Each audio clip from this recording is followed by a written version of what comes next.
Hi అండి. మొన్న మేము సిలిండర్ బయటన పెట్టే వీడియో ఒకటి పెట్టాను కదండి, అది బాగా వెళ్ళిందండి. చాలా థ్యాంక్స్ అందరూ ఆదరించినందుకు. దానికోసం మేము ఇంకో వీడియో పెడతానని నేను అందులో చెప్పానండి. దానికి ఒక స్టాండ్ అనేది ఒకటి రెడీ చేసుకున్నామండి, ఒక బాక్స్ లాగా. అది రెడీ చేసుకున్నాకే మేము సిలిండర్ అనేది బయటన పెట్టుకున్నామండి. కాకపోతే అప్పుడు పెట్టేటప్పుడు ఫస్ట్ అవ్వలేదు, అందుకే మొదట ఆ వీడియో పెట్టాను నేను. దానికోసం మేము బయటనైతే అడిగితే దగ్గర మాకు 13,000 వరకు 14,000 వరకు చెప్పారండి మొత్తం పూర్తి అవ్వడానికి. సరే మా మా వారేమో నేనే ట్రై చేస్తాను ఇంట్లోని, తనకి వచ్చండి వెల్డింగ్ పని అది.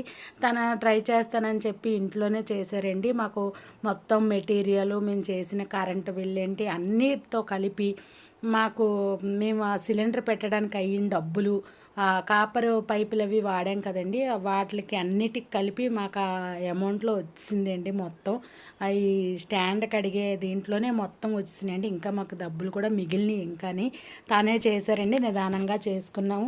ఇంకా పెయింట్ అది కూడా మేము రెడ్ ఆక్సైడ్ పెయింట్ వేసి, అలాగే మళ్ళీ క్రీమ్ కలర్ పెయింట్ అది కూడా వేసుకున్నాము. మా గోడకి ఏ కలర్ ఉందో ఆ కలర్ వేసుకున్నాము. ఇంకా తనే 2 సిలిండర్ పట్టే విధంగా తయారు చేశారండి ఇంట్లో నిదానంగా. దానికి చుట్టూ పురుగులు అవి వెళ్ళకుండా కొంచెం మెస్ కూడా మేము అలాగే స్టీల్ మెస్ అండి, పైపులు వాడామండి. అవి కూడా స్టీల్ మెస్. అవి మేకులతో కాకుండా ట్యాగులు ఉంటాయి కదండి, దాంతో స్టిక్ చేసేవచ్చని ట్యాగులు పెట్టుకున్నాము.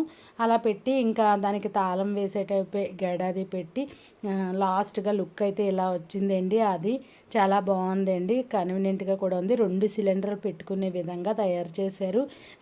మనకి డోర్ల మీదే సిలిండర్ ఇలా ఓపెన్ చేసిన వెంటనే డోర్ల మీద పెట్టుకునే విధంగానే తయారు చేశారండి. చాలా బాగా వచ్చింది, చాలా బాగుంది. లాస్ట్గా ఇలా వచ్చిందండి. ఇంకా వాళ్ళు కట్టడానికి రోజు బయటకు వచ్చి కట్టాలా అని అడిగారండి. అక్కర్లేదండి, మేమైతే లోపలే స్టవ్ దగ్గర ఒకటి ఇస్తున్నారు, అదైతే ఆపుతున్నామండి.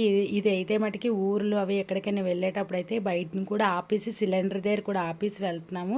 లేకపోతే మటుకి మేమైతే మటుకి స్టవ్ దగ్గర ఒకటే ఆపుతున్నామండి.